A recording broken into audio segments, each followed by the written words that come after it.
பல்லார் முனிய பயனில சொல்லுவான் எல்லாரும் எல்லப்படும். அதாவது பல பேர் அறிவாளி இருக்கிற இடத்துல பயனில்லாத சொல் பல்லார் முனிய பயனில சொல்லுவான். பேசும்போது எல்லாராலும் எல்லப்படும், இகழப்படும்.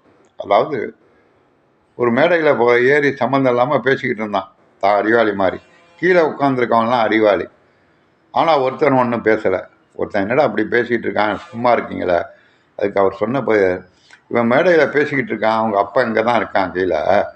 இவனை பற்றி நீ பேசுகிறது தப்புன்னு சொல்லிட்டா அவங்க அப்பா மனசு ரொம்ப வேதனைப்படும். அதனால் அவன் ஏதோ பேசிட்டு போகிறான், போ விட்டுட்டு போ அப்படின்னாங்க. ஆனால் எல்லாராலும் இகழப்படும். ஒன்றுமே தெரியாது இவனுக்குங்கிறது எல்லாருக்கும் தெரிஞ்சுப்படும். அதனால் தெரியாத விஷயத்தை பற்றி தெரிஞ்சது மாதிரி பேசக்கூடாது. இதை தான் அழகாக அந்த குரலில் சொல்கிறார்.